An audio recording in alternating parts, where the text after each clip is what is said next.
Hello, friends. Welcome to my podcast. Today, I'm going to be talking about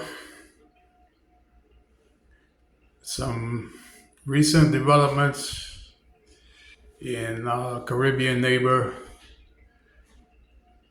one of our Caribbean neighboring countries, Guyana,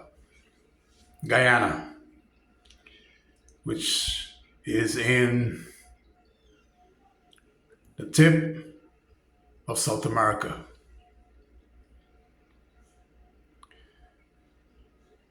Guyana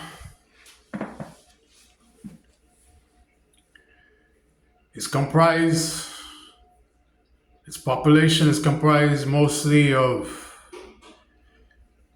Indo-Guyanese that make up about maybe 40% of the population. Afro-Guyanese or Black Guyanese, however you want to describe them as, it comprises about 30%. Then you have Douglas Guyanese. Douglas are a mix of Indian and Black. Then you have Amerindian Guyanese. Um, Guyana gained its independence from our colonial masters in, I think, early 1960s or the mid 1960s. Um, there are two main political parties there.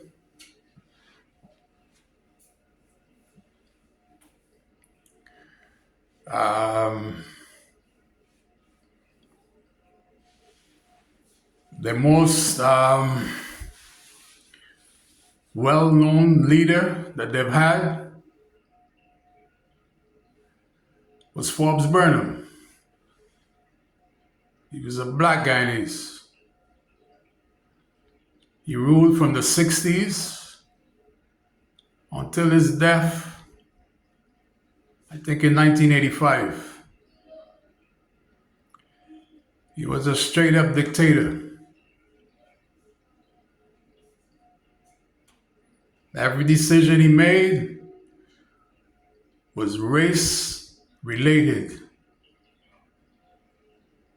Every decision he made.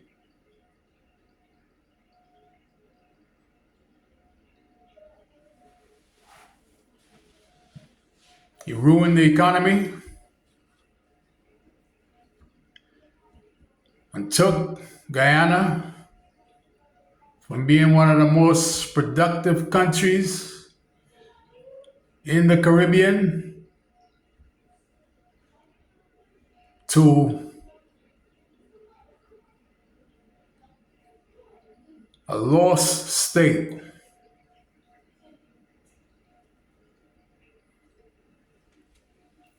Under his brutal, repressive regime,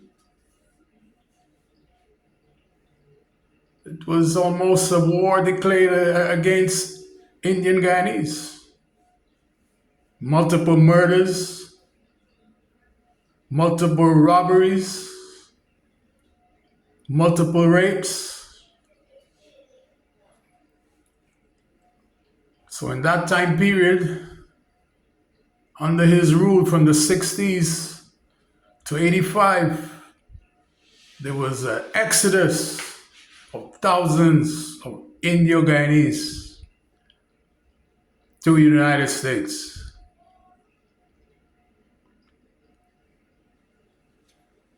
He absolutely ruined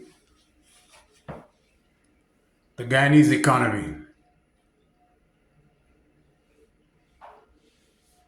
Black Guyanese were the only ones who benefited from the rule of Lyndon Forbes Burnham. It was just blacks against Indios. Never tried to unite the country. He just created a total racial divide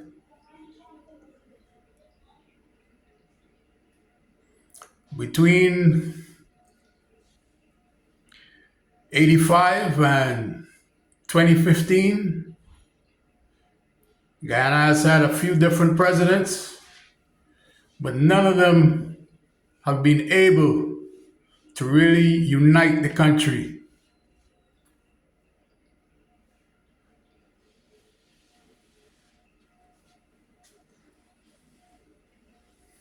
There was Chetty Jagan, there was Hoyt, there were a couple other leaders.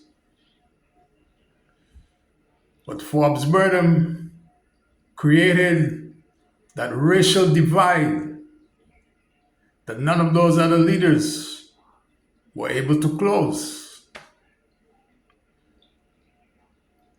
Enter Dr. Efrain Ali, the present leader of Guyana. He's Indo-Guyanese. He's a Muslim. From day one,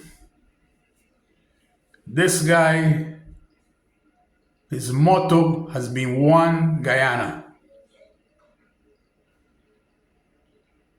He does not see race. All he sees is the Republic of Guyana, one people. Under his leadership, Guyana has gradually, year after year, been able to pull itself out of the great abyss that Forbes Burnham left it in.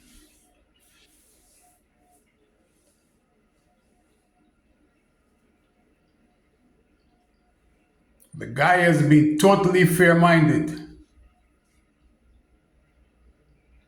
No divisions. What is good for the Indian populace is also good for the black population. That's his reasoning, and it has worked.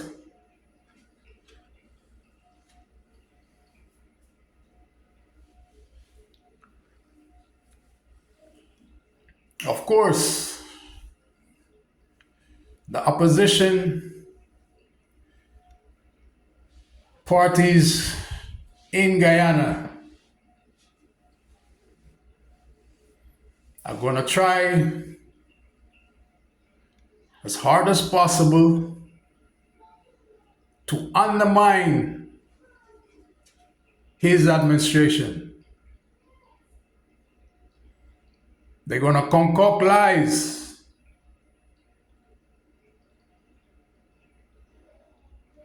Talk about non-existent repression.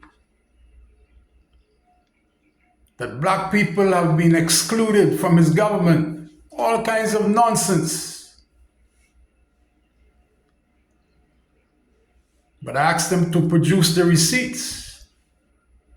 Produce the evidence. There's no evidence. This is just idiotic political jargon.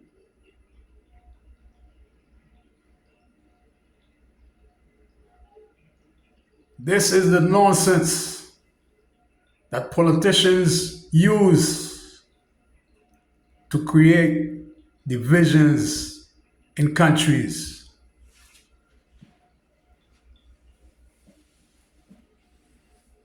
Enter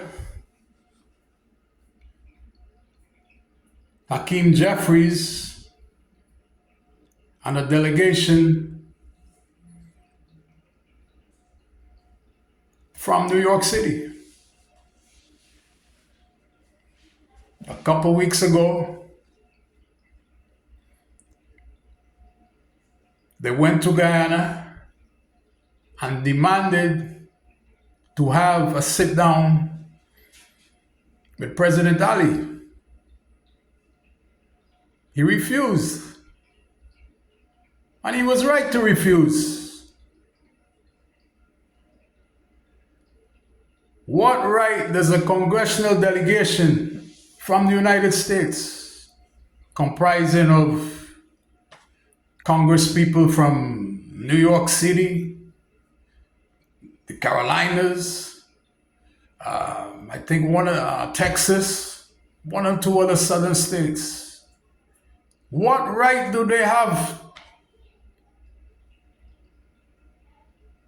to go to an independent country, a small country in the Caribbean, and demand to sit down with that country's leader?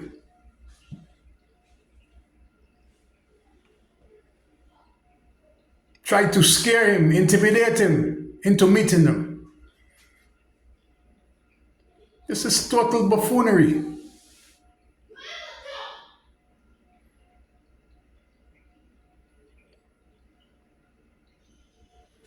My question is,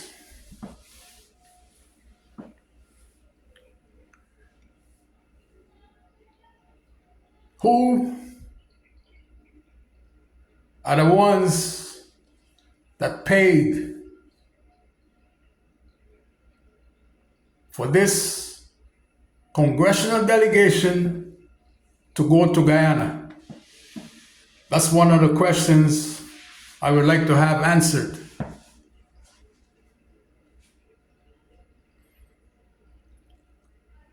Because when last I checked, they are all supposed to be representing the interests of people that reside in New York or the rest of the country.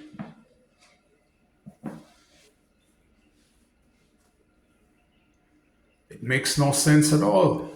This is absurd.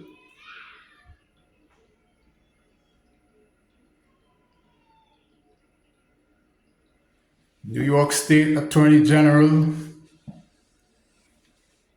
Letta James, she has a lot to do with it also.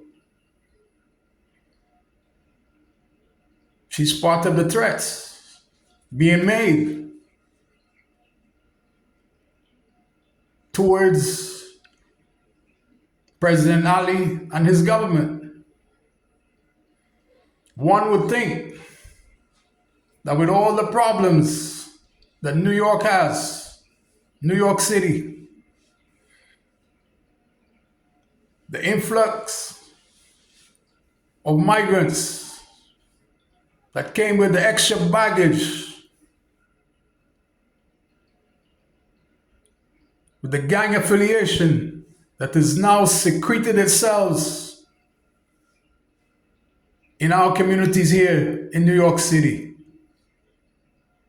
We would think that Congressman Jeffries will be busy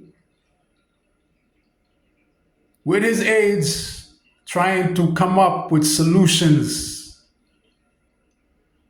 to solve those said problems, along with the Attorney General, take the cuffs off the hands of the police force so that they can do their jobs. The police can't do their jobs with one hand handcuffed behind their back. Crime is rampant. The immigrant gangs control New York City. But yet still, these buffoonish politicians jumped on a plane and went to Guyana to create problems in Guyana.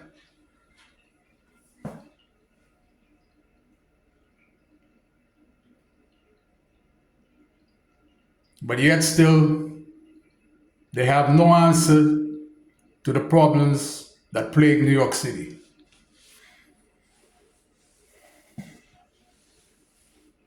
This is just weird. Obviously, there are some Guyanese groups in New York City that ran with this nonsense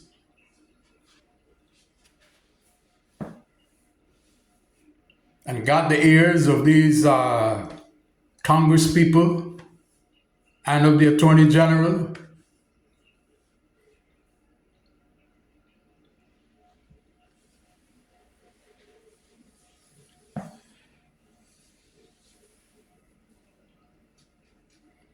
You see, this is what happens when people get involved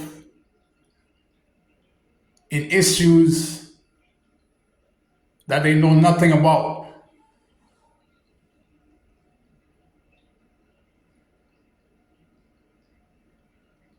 Nine out of 10 of them know nothing about the history of Guyana.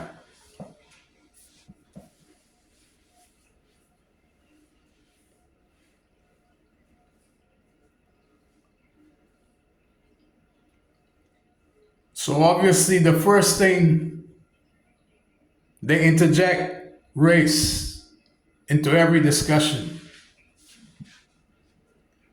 not knowing that Indo-Guyanese have been for decades the suppressed group in Guyana.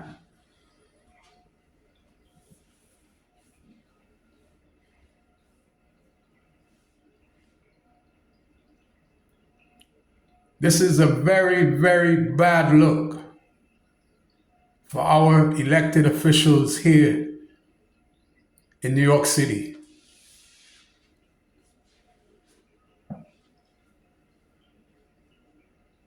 They are being paid with our taxpayers' dollars to leave the United States and go to another country and try to destabilize that country with a bunch of lies.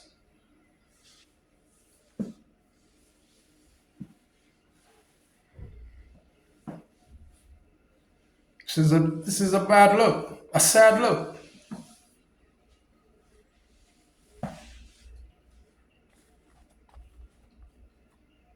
These are people. You draw a map of South America and you tell them, show me where Guyana is. They couldn't do it.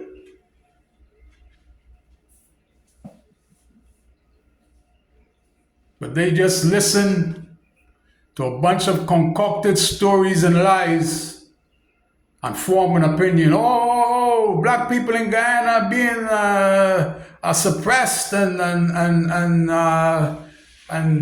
everything is against them. And this is the Indian people have taken over everything. The president is only looking out for the Indian people. All kinds of idiotic stories. Makes no sense at all.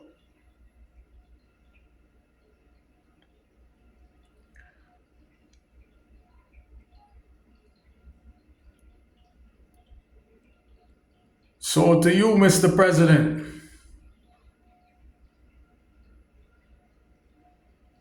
keep on doing what you are doing, sir.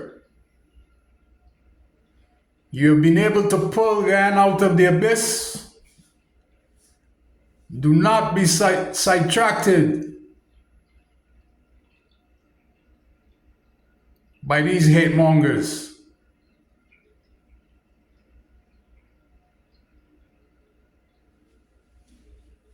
Continue.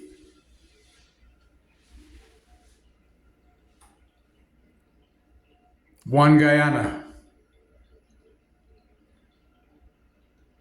until next time, friends, hit that like button, hit that subscription button so that I can keep on doing what I'm doing and telling the truth. Until next time, friends.